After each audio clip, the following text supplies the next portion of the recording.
का पाकिस्तान को समर्थन देने के बाद तुर्की से भारी मात्रा में सेब जो है भारतीय बाजारों में आते हैं और तुर्की को इससे अच्छा खासा व्यापार मिलता है। लेकिन अब भारतीय बाजारों में एक बड़ा सवाल है कि जैसे में तुर्की जिस तरह से पाकिस्तान को सपोर्ट किया, तो क्या बाजारों में जो इस वक्त सेब आप इस मेरे हाथ में देख रहे हैं, इसको लेकर भारतीय बाजारों में जो दुकानदार हैं, जो मालिक है, वो क्या सोचते हैं, ये बड़ी बात है। और हम इस वक्त ऐसे ही मुंबई के भाईखला बाजार में, जहां पर हम कुछ लोगों से बातचीत करने की कोशिश करें कि आखिर अब जब तुर्की ने पाकिस्तान को सपोर्ट किया है तो तुर्की से आने वाला सेब क्या भारतीय बाजारों में बिक रहा है, क्या दुकानदार उसे लेने की कोशिश कर रहे हैं, या फिर वो किसी और अन्य देश के सेब के पास जो है वो रुक करेंगे। क्योंकि इस वक्त देखिए सेब का जो बाजार है, ये यहाँ पर ये माल जो आए हैं और साफ तौर पर ये वही कह रहे हैं कि तुर्की का सेब है वो नहीं बेचेंगे, क्योंकि उन्होंने इसका बहिष्कार किया है। देखिए हमारे साथ कुछ दुकानदार इस वक्त मौजूद है।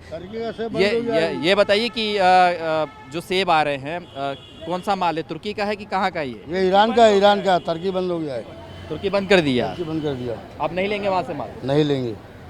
क्या फर्क पड़ता था, तुर्की का सेब सस्ता होता था क्या? सस्ता नहीं था, टिकाऊ रहता था, थोड़ा मीठा भी रहता था और सस्ता रहता था, कस्टमर लेता था उसको। अब नहीं आ रहा है, हमारा सरकार, भारत सरकार ने बैंड लगा दिया, तो हम व्यापारी लोग भी बैंड लगा देंगे। मतलब जो पाकिस्तान को समर्थन करेगा उसके साथ कोई व्यापार नहीं करेगा? नहीं करेगा। कितना सेब आता था आपकी दुकान पे, अगर हम बात करें? रोज लाते थे, रोज की 3-4 पेटी 5 पेटी, क्योंकि दुकान पे ग्राहक आता है तो सबसे पहले फल की दुकान पे एप्पल ही लेता है। सबसे पहले एप्पल का ही रेट होता है, एप्पल के ही बारे में पूछता है, उसके बाद में सारे फल आते हैं। तो अब कितने दिन से माल नहीं आ रहा है? माल तो अभी थोड़ा बहुत जो रखा हुआ है वाशी में, जो कोल्ड स्टोरेज में रखा हुआ है, वहाँ से कोल्ड स्टोर से वाशी मार्केट में आता है माल, एप्पल वगैरह, क्योंकि एप्पल को स्टोर करना पड़ता है कोल्ड स्टोर में। तो उस हिसाब से बहुत कम माल है मार्केट में, मतलब जो कंटेनर बचे होंगे, जो जिनके थोड़े थोड़े माल रखे, उस हिसाब से आ रहा है। आपके यहाँ पे अब तुर्की का माल कब से नहीं आ रहा है?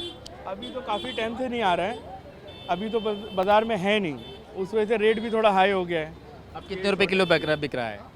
टर्की बिकता है 200-250। ऑप्शन क्या है अब?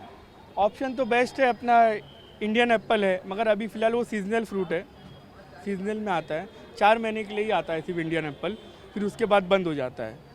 और बाकी ईरान एप्पल है, वो भी बहुत अच्छा रहता है, बहुत बढ़िया रहता है ईरान एप्पल, वो भी रेंज में होता है, 100-120 की रेंज में बिकता है, वो भी बहुत अच्छा होता है। न्यूजीलैंड और यूएसए से भी सेब आता है, क्या वो ऑप्शन है आपके पास कि वो सेल करेंगे? न्यूजीलैंड का है ना एप्पल। देखिए ये जो एप्पल है ये न्यूजीलैंड का सेब है, इसमें क्या फ़र्क पड़ता है? ये भी बहुत क्रंची और जूसी होता है, मगर ये प्रीमियम क्वालिटी में महंगा होता है थोड़ा, 250 अबव आएगा। तो आप व्यापार बाद में करेंगे? कुछ नहीं, देश के आगे कुछ भी नहीं।